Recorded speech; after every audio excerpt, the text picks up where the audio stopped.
नमस्कार, आपण पाहताय कोकणचं नंबर 1 महा चॅनल कोकण सात लाईव्ह. बातमीपत्रात आपलं स्वागत. सुरुवात करूया हेडलाईन्सनं. शालेय शिक्षण विभागात होणार शिक्षक भरती. सावंतवाडी नगर परिषदेच्या 100 मीटरवर मिनी कचरा डेपो. आणि बॅरिस्टर नाथपैच्या विद्यार्थ्यांना पोलीस ठाण्यात कायद्याचा पाठ. आता पाहूया सविस्तर बातम्या. कणकवली नगरीत परमहंस भालचंद्र महाराज संस्थानच्या वतीनं 122वा जन्मोत्सव सोहळा 4 जानेवारी ते 8 जानेवारीला पार पडतोय. या कार्यक्रमात दीपोत्सवाचं आयोजन करण्यात आलंय. मात्र दीपोत्सव स्पर्धेशी काही संबंध नसल्याचं स्पष्टीकरण संस्थानच्या वतीनं देण्यात आलंय. आता यावर्षी 122वा जन्मोत्सव सोहळा 4 जानेवारी रविवारपासून 8 जानेवारी गुरुवारपर्यंत 5 दिवस संपन्न होणार आहे. त्यानिमित्ताने दरवर्षाप्रमाणे सुरुवातीला 4 तारखेला सत्यनारायणाची महापूजा, नंतर बुधवारी सकाळी 5:30 वाजल्यापासून सुरुवात होणार काकडा आरती. काकडा आरती झाल्यानंतर समाधी पूजा, अभिषेक, त्यानंतर सर्व भक्त कल्याणार्थ परमहंस भालचंद्र महाराज स्वाहाकार, नंतर 12 ते 3 आरती महाप्रसाद, नंतर भजने आणि सांस्कृतिक कार्यक्रम. आणि बुधवारी हे सगळे 4 दिवस साधारणतः याच प्रकारचे उत्सव हे कार्यक्रम. बुधवारी 7 जानेवारीला रक्तदान शिबिर, त्यात आम्ही 122 रक्तदानांचे रक्तदान संकल्प आहे.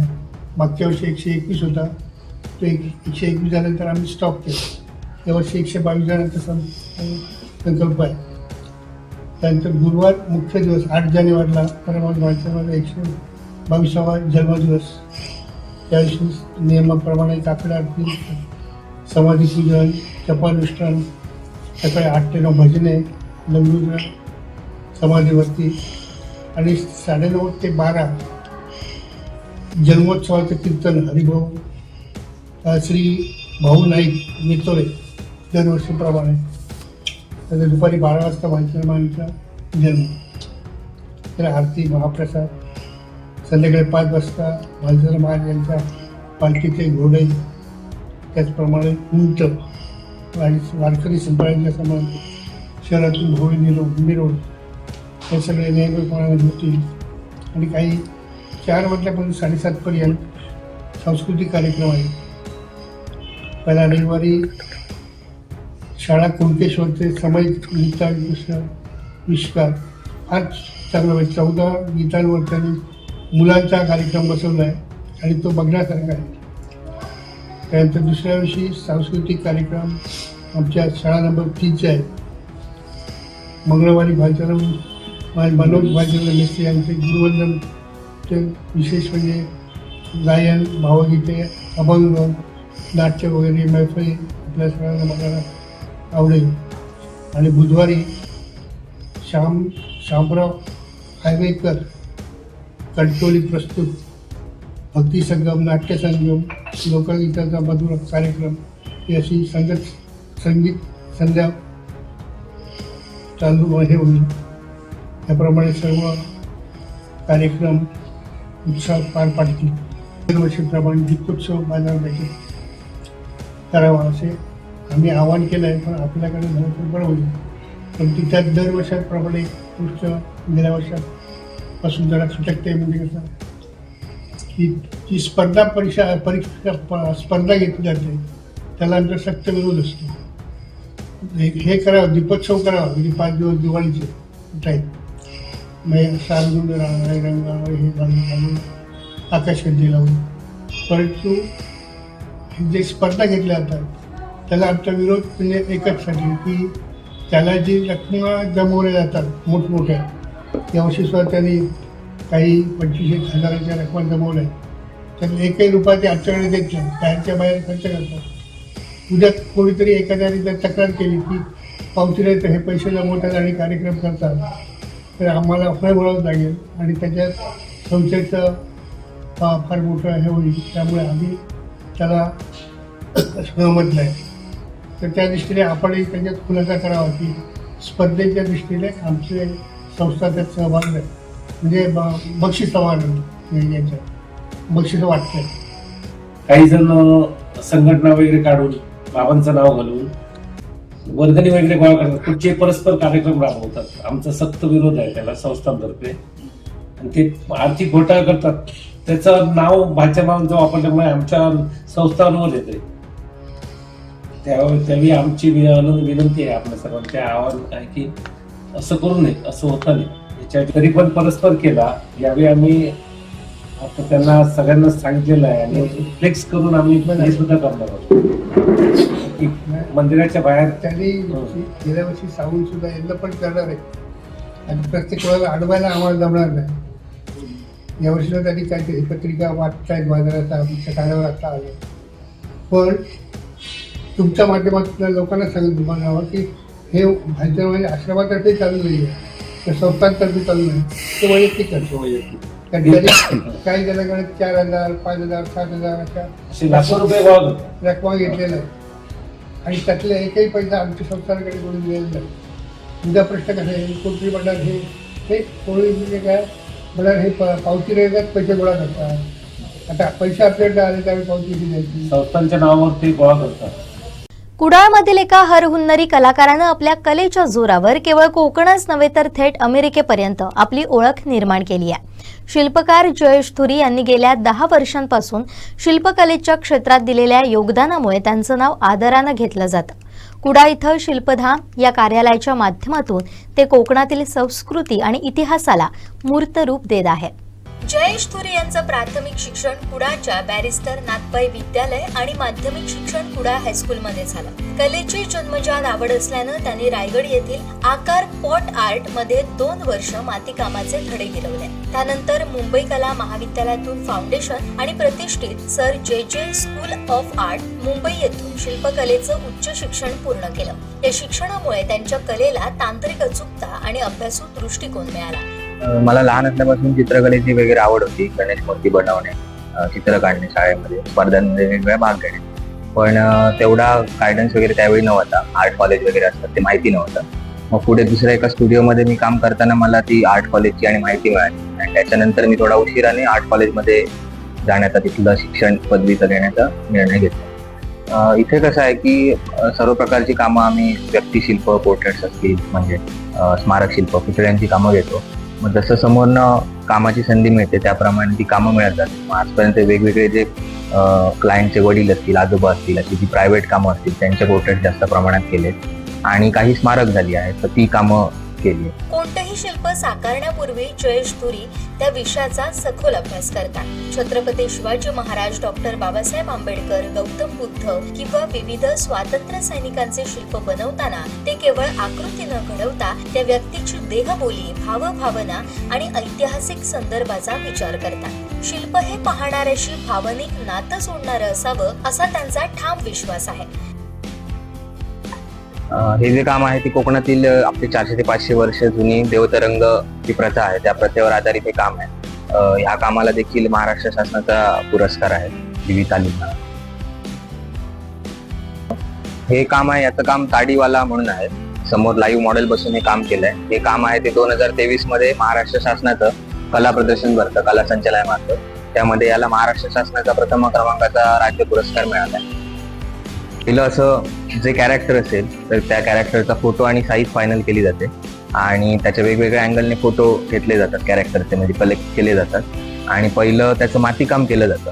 मातीकाम केल्यानंतर ज्या कस्टमरची ऑर्डर आहे त्यांच्याकडनं एकदा फायनल कॉल घेतला जातो. काही करेक्शन असतील ते करेक्शन केले जातात आणि त्याच्यावर नंतर जशा कामाचं कास्टिंग असेल ज्या मीडियममध्ये, मग त्या प्रकारे त्याला साचा बनवला जातो. मग साचा आहे तो फायबरमध्ये, POP मध्ये, रबरमध्ये वेगवेगळ्या माध्यमात बनवला जातो आणि ज्या माध्यमात कास्टिंग करायचं आहे म्हणजे जो फायनल पीस बनवायचा आहे त्याप्रमाणे ते कास्टिंग केलं जातं कस्टमरच्या रिक्वायरमेंट प्रमाणे. आमच्या इथे फायबर आणि पंचधातू म्हणजे ब्रॉन्झमध्ये कास्टिंग केलं जातं. त्यांच्या कलेची दखल घेत महाराष्ट्र शासनाच्या कला संचालनालयानं त्यांना प्रथम क्रमांकाचा राज्य पुरस्कार देऊन गौरवलाय. तसेच कोकणातील 400 ते 500 वर्ष जुन्या देवतरंग या प्रथेवर आधारित त्यांनी साकारलेल्या कलेसाठी त्यांना VB तालीम पुरस्कारानं सन्मानित करण्यात आले.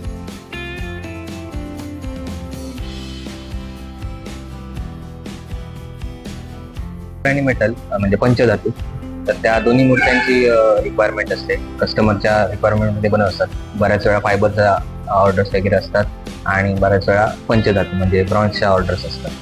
आणि प्रत्येक कामाचा हा लागणारा वेळ असतो. एक साधारण हे सावरकरांचं जे काम आहे किंवा एवढ्या साईजचं जे काम आहे, साधारण ह्या पूर्ण कामाला काम सुरू झाल्यापासून पूर्ण फायनल बनेपर्यंत 1.5 ते 2 महिन्याचा कालावधी लागतो एवढ्या कामाला. काही मोठं काम असेल तर त्याला अधिक वेळ लागतो. नंतर हे कास्टिंग झाल्यानंतर हे फायनल काम आहे. आता ह्याचं स्मारकाचं काम हे सुरू आहे. ते त्या ठिकाणी फिटिंग वगैरे सगळं केलं जाईल. आता ते सोशल मीडिया इंस्टाग्राम आणि फेसबुकमधनं बऱ्याच लोकांपर्यंत पोहोचतं. मग ते काम आहे ते सावरकरांचे जे नातू आहेत प्रत्येकी सावरकर, तर त्यांच्यापर्यंत पण ते काम पोहोचलं.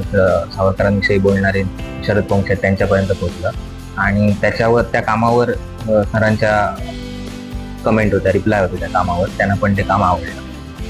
जयेश धुरी यांनी साकारलेली शिल्प आज फायबर, मेटल, क्ले अशा विविध माध्यमातून महाराष्ट्रासह परराज्यातही पोहोचली आहेत. विशेष म्हणजे अलीकडेच त्यांच्या एका कलाकृतीला अमेरिकेतून मागणी आली आहे. ती तिथं रवानाही झाली आहे. यामुळे कुडाच्या शिरपेचात मानाचा तुरा रोवला गेलाय. पोलीस स्थापना दिनाचं औचित्य साधून कुडा येथील बॅरिस्टर नाथ पै शाळेतील विद्यार्थ्यांनी कुडा पोलीस ठाण्याला भेट दिली.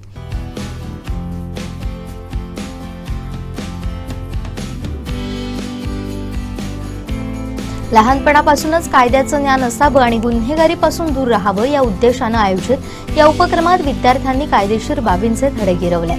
मुलांना पोलीस दलाचे कामकाज कशा प्रकारे चालतं हे जाणून घेण्याचं मोठं कुतूहल होतं. यावेळी पोलीस निरीक्षक राजेंद्र मगदूम आणि त्यांच्या सहकाऱ्यांनी विद्यार्थ्यांना विविध विषयांवर सखोल मार्गदर्शन केलं.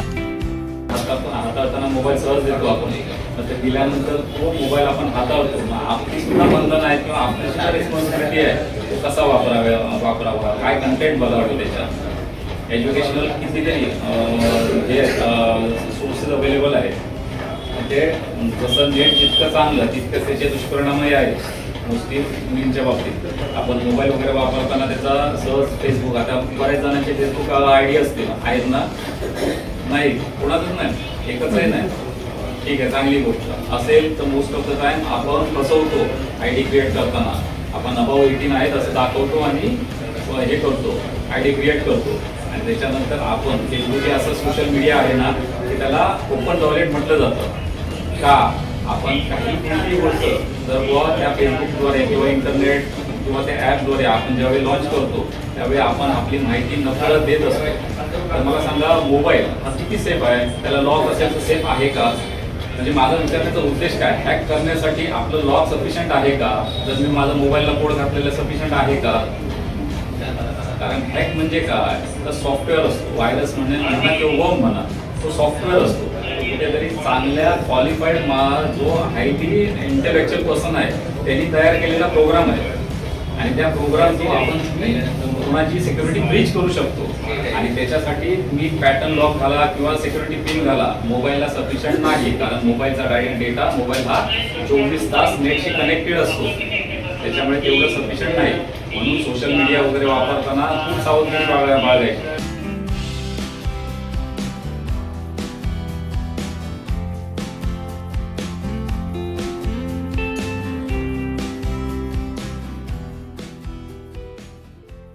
आम्हाला समजलं की रायफल्स कसे वापरतात, रायफल्सला कसं धरायचं.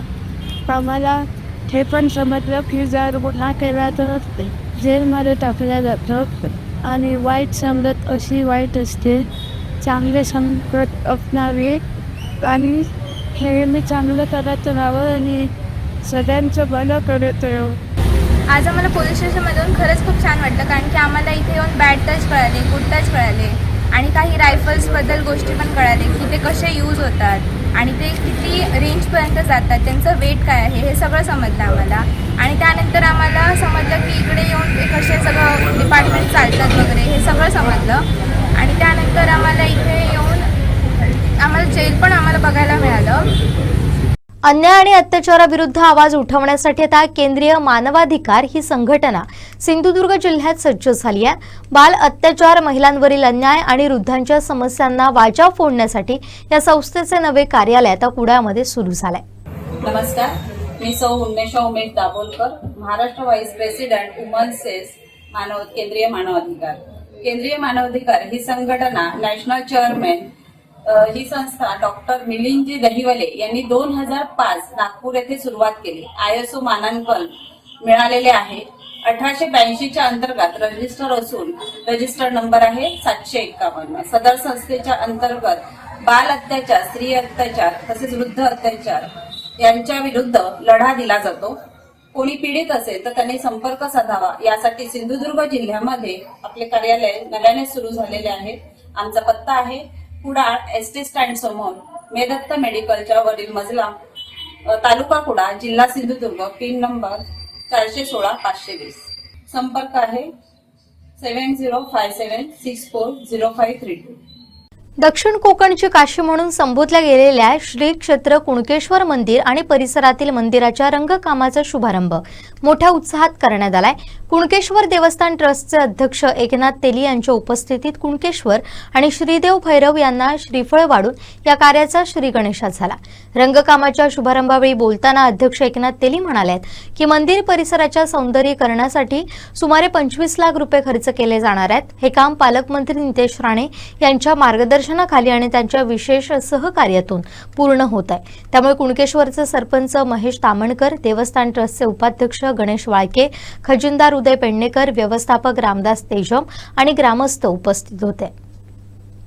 सर्वप्रथम तुमचं आणि तुमच्या न्यूज चॅनेलचं मनपूर्वक हार्दिक स्वागत आणि धन्यवाद.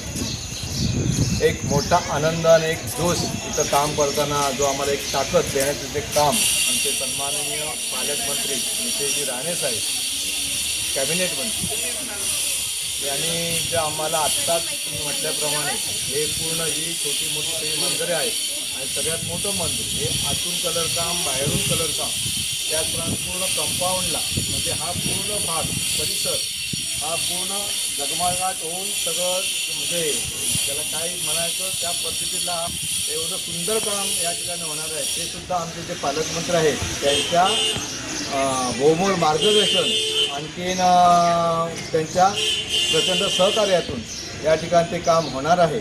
आणि त्या दृष्टिकोन आत्ता जी 25-26ची जी काही महाशिवरात्र आहे त्या महाशिवरात्रीनिमित्त 25-26ची जी महाशिवरात्र आहे ती 15, 16, 17 फेब्रुवारी या यात्रेच्या निमित्त देवस्थान ट्रस्ट, ग्रामस्थ, ग्रामपंचायत यांच्या सगळ्यांच्या वतीने या ठिकाणी कामं चारी बाजूनी चालू आहे.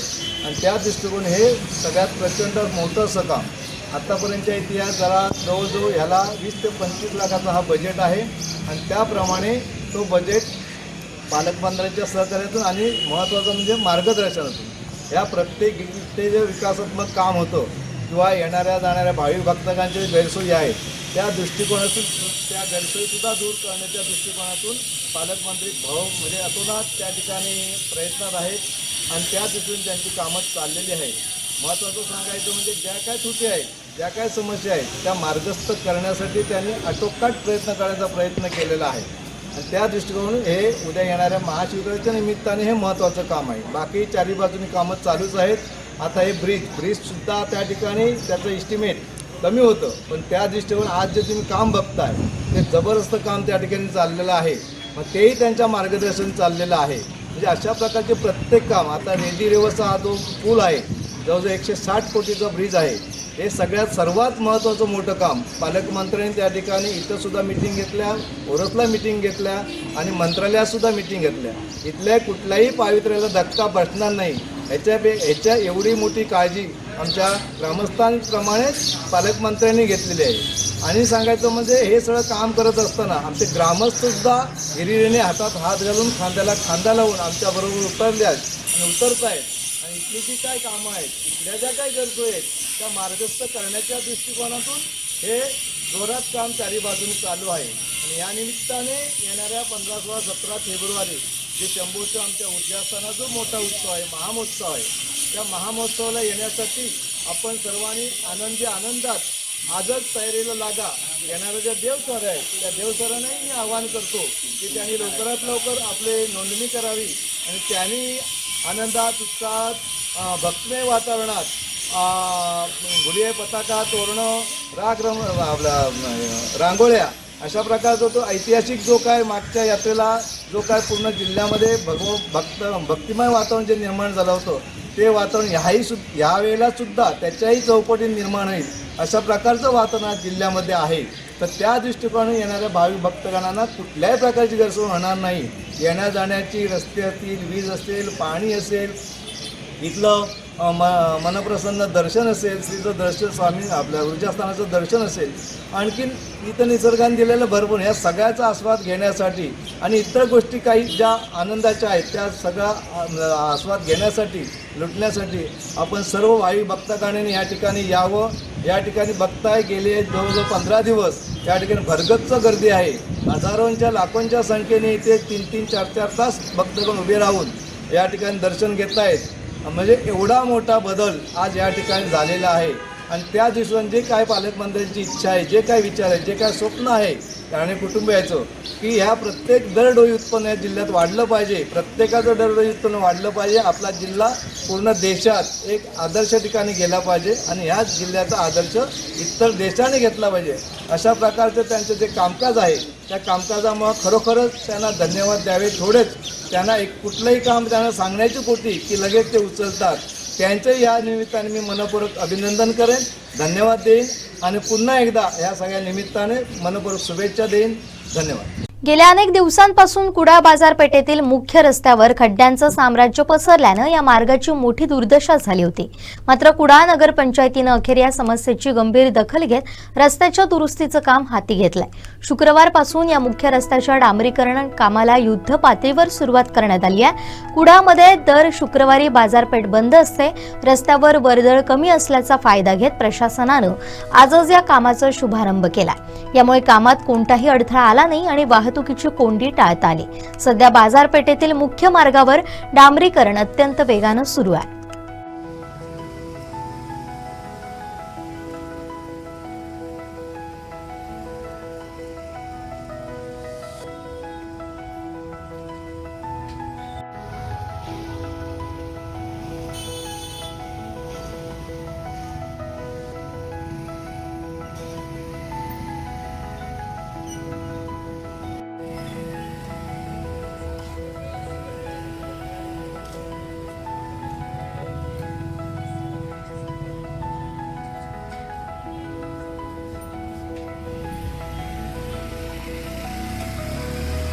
शालेय शिक्षण विभागानं राज्यातील स्थानिक स्वराज्य संस्थांच्या शाळांमधील शिक्षकांच्या रिक्त जागा भरण्याचा निर्णय घेतलाय.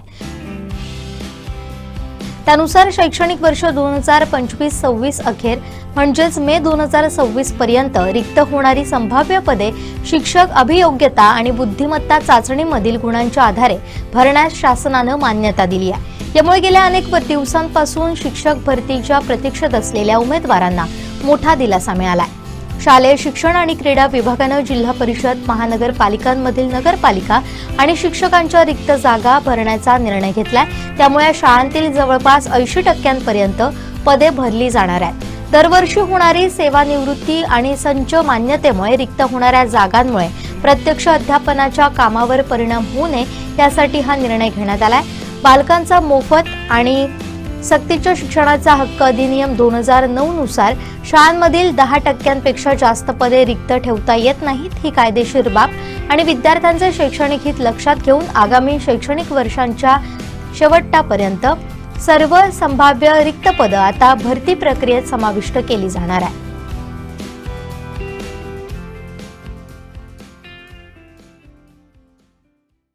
कणकवली नगरीत परमहंस भालचंद्र महाराज यांचा 122वा जन्मोत्सव सोहळा 4 जानेवारी ते 8 जानेवारीला पार पडतोय.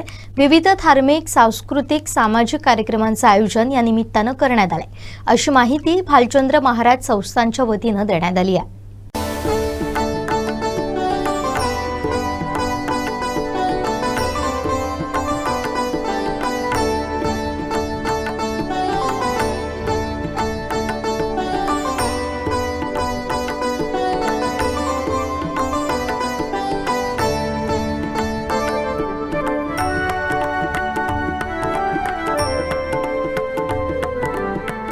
कणकवलीकरांचे श्रद्धास्थान असलेल्या कणकवली नगरीतील परमहंस भालचंद्र महाराज संस्थानमधील भालचंद्र महाराजांचा 122वा जन्मोत्सव सोहळा आपण बघतोय की 4 ते 8 जानेवारी दरम्यान इथे आयोजित केलेला आहे. कणकवलीकरांचे श्रद्धास्थान आहे भालचंद्र महाराज हे मंदिर, आणि या मंदिर परिसरामध्ये आपण बघणार आहोत की मोठमोठे आता जे आहे ते धार्मिक उपक्रम होणार आहेत, आणि तसंच नियोजित वास्तू देखील आहे. नवीन वास्तू देखील या ठिकाणी भालचंद्र महाराज आश्रमाची जी संस्थेच्या माध्यमातून उभारली जाणार आहे. एकंदरीत 5 कोटी रुपये या नियोजित वास्तूसाठी खर्च आहे. भालचंद्र महाराज संस्थान कणकवली हे संस्थेने नियोजन केलेलं आहे. एकंदरीत या कार्यक्रमाचं जे नियोजन पाहिलं 4 ते 8 जानेवारी 2026 मध्ये हा जो कार्यक्रम होणार आहे, आपण बघितलं तर पहिल्या जो रविवार आहे आणि 4 तारखेला समयी नृत्यविष्कार, नंतर 5 तारखेला सांस्कृतिक कार्यक्रम आहेत, 6 तारीखला गुरुवंदना आहे, नंतर 7 तारीखला संगीत संध्या, असे वेगवेगळे 4 दिवस वेगवेगळे कार्यक्रम आहेत. कीर्तनाचे कार्यक्रम, भजनाचे कार्यक्रम आणि भरगतचा असा कार्यक्रम हा या 4 दिवस होणार आहे. आणि त्याच अनुषंगाने आता कणकवली नगरी आता दुमदुमणार आहे. परमहंस भालचंद्र महाराज आश्रमामध्ये आता उत्साह देखील आपल्याला पाहायला मिळत आहे. उमेश बुतडे, कोकण सात लाईव्ह, कणकवली. सावंतवाडी नगर परिषदेच्या भर बाजारपेठ असणाऱ्या स्वच्छतागृहाचा पोलखोल नगरसेवक देव्या सूर्याजी यांनी केलाय. भर बाजारात असणाऱ्या प्रसाधन गृहाशेजारील दारूच्या बाटल्यांसह शौचालय केल्याचा धक्कादायक प्रकार त्यांनी उघडकीस आणलाय. आरोग्य निरीक्षक विनोद सावंत यांना बोलवून घेत स्वच्छतागृहात चांगली सेवा देण्यासह असुविधांवर तातडीनं कार्यवाही करण्याच्या सूचना सूर्याजी यांनी केल्या.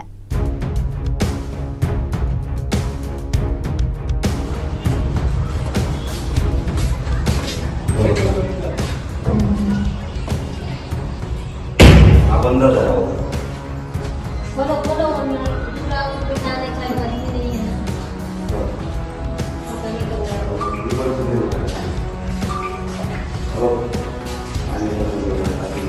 मच्छर डास डासांचे सगळे उत्पत्ती वाढण्याची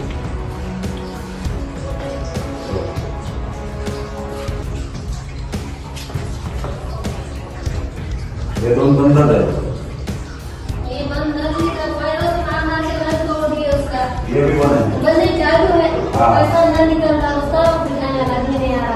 नल का कब बिठाएंगे वो? कब बिठाएंगे वो?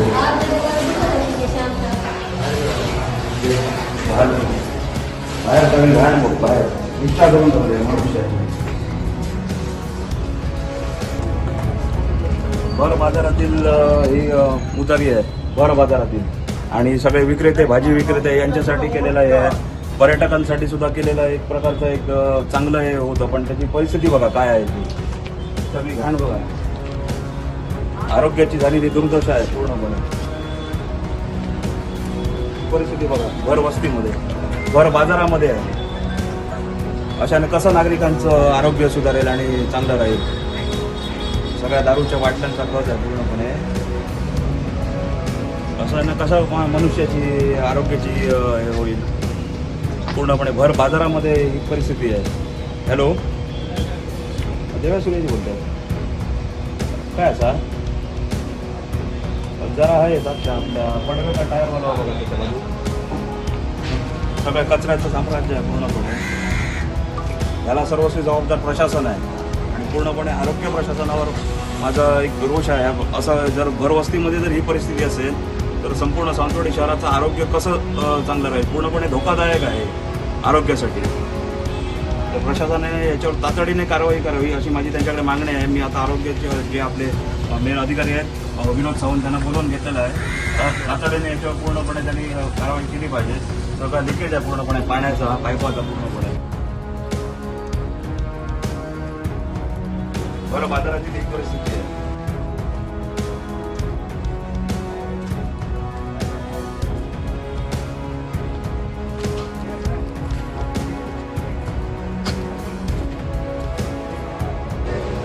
या ठिकाणी स्ट्रीट लाईट होती ती सुद्धा नाही आहे. तर त्या ठिकाणी काळोखाचा फायदा घेऊन या ठिकाणी अनैतिक प्रकार जे केले जातात, तर त्यासाठी या ठिकाणी स्ट्रीट लाईट पण लावणे गरजेचे आहे. या ठिकाणी बघा ही कचऱ्याची पूर्ण साम्राज्य पसरलेलं आहे.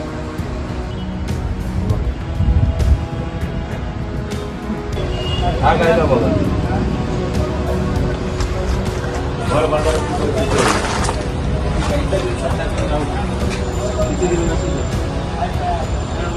आणि एक तर आपल्याकडे वॉशरूम्स नाही. पर्यटकांनी पूर्णपणे हानी होते आणि भर बाजारातलं हे वॉशरूम आहे सगळे वापर हे काय वर पण जाऊन बघा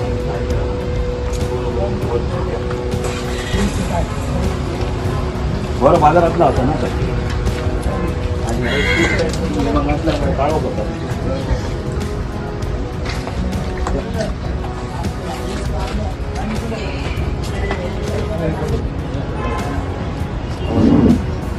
हे कोण आहे रे इथं कुठे मामा हे कुठे बाबा गावाकडे गेले आणि कोण कोण आहे घरात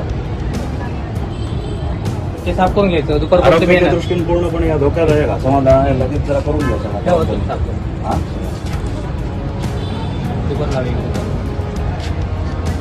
या ठिकाणी भरवस्तीमधलं एक आपलं इकडची हे पूर्णपणे मुतारी आहे आणि या ठिकाणी भाजी विक्रेते आणि अन्य जे छोटे मोठे विक्रेते आहेत ते ह्याचा वापर करतात. तर या ठिकाणी पूर्णपणे अस्वच्छता होती आणि पूर्णपणे आरोग्याच्या दृष्टीने एक धोकादायक असं बनलेलं होतं. तर आपल्या नगरपालिकेचे जे अधिकारी आहेत आरोग्याचे विनोद सावंत यांना बोलून या ठिकाणी इकडची जी काय ती सत्य परिस्थिती दाखवलेली आहे. तातडीने त्याच्यावरती निर्णय घेतील आणि ताबडतोब कार्यवाही करतील अशी त्यांनी ग्वाही दिलेली आहे. सावंतवाडी नगर परिषदेच्या 100 मीटर अंतरावर असलेल्या भागात कचऱ्याचं साम्राज्य पसरलं असून नगरसेवक देव्या सूर्याजी यांनी याबाबत तीव्र नाराजी व्यक्त केली. मिनी कचरा डेपो इथं तयार झाल्याचा आरोप त्यांनी केलाय.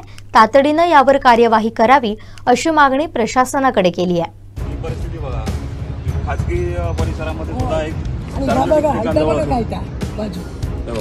ठिकाण तिकडे बघ काय रोज उचलतं रोज आमचे ही परिस्थिती बघा अशाने लोक नागरिकांचं आरोग्य कसं सुधारेल. आरोग्य प्रशासनाने याच्यावर तातडीने कार्यवाही करावी. भर वस्तीमध्ये या ठिकाणी वर्धमानचं निवासस्थान आहे, या ठिकाणी भांबुरीचं निवासस्थान आहे. हा मधला ओळावर घातलेला स्लॅब आहे, येण्या जाण्याचा मार्ग आहे आणि ही पूर्णपणे कचऱ्याचं साम्राज्य आहे. या ठिकाणी मनुष्य राहणार की कोण जनावर राहणार असं परिस्थिती आहे आणि कचरा डेपो असावा, मिनी कचरा डेपो अशी परिस्थिती झालेली आहे. पूर्णपणे आरोग्याची दुर्दशा झालेली आहे. या ठिकाणी भरवस्तीमध्ये सालेवाडा या ठिकाणी गोवा बाजार सालेवाडा ठिकाणी कनेक्टेड असणारं हे भाग आहे आणि पूर्णपणे प्लास्टिकचं पण आणि सर्वच कचऱ्याचं साम्राज्य आहे. तर तातडीने आरोग्य विभागाने याच्यावर कार्यवाही करावी अशी आमची त्यांना विनंती आहे की आजच्या आज संपूर्ण कचरा पूर्णपणे परिसर साफ व्हावा आणि यापुढे या ठिकाणी कोणी कचरा टाकू नये यासाठी कोणतं ना कोणतं तरी ठोस पाऊल उचलावं असं माझी प्रशासनाकडे मागणी आहे. हो गाडीवरून येतात असे पिशवे फेकतात इकडे पिशवे फेकतात आम्ही सकाळची रोज उचलतो. खाजगी परिसरामध्ये सुद्धा पूर्णपणे कचरा टाकला जातोय तर यावर ठोस कार्यवाही करावी अशी माझी प्रशासनाकडे मागणी आहे. आमच्या कंपाऊंडवर टाकतो कचरा बघ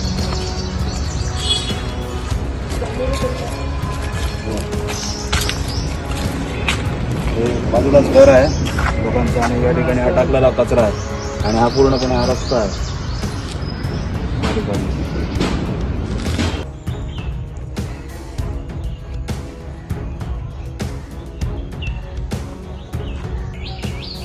या ठिकाणी आज सुंदर वन आणि या ठिकाणचा अधिराज आणि रेसिडेन्शियल पूर्ण एरिया आहे आणि हा गणपती मंदिर करून येणारी जी पाठची बाजू आहे ही पूर्णपणे तर हा जो ड्रेनेजचं जे पाणी येतं संपूर्णपणे ते इथे येऊन थांबून ते ह्या वळातून तहसीलकरच्या वळामध्ये जायला पाहिजे तर ते या ठिकाणी इथून पूर्णपणे ओपन होऊन पुढे गटारच नसल्या कारणाने या ठिकाणी येऊन थांबतं आणि त्या ठिकाणी डासांची उत्पत्ती व अन्य जो काय रहिवाशांना पूर्णपणे त्रास होतो त्या गोष्टीचा.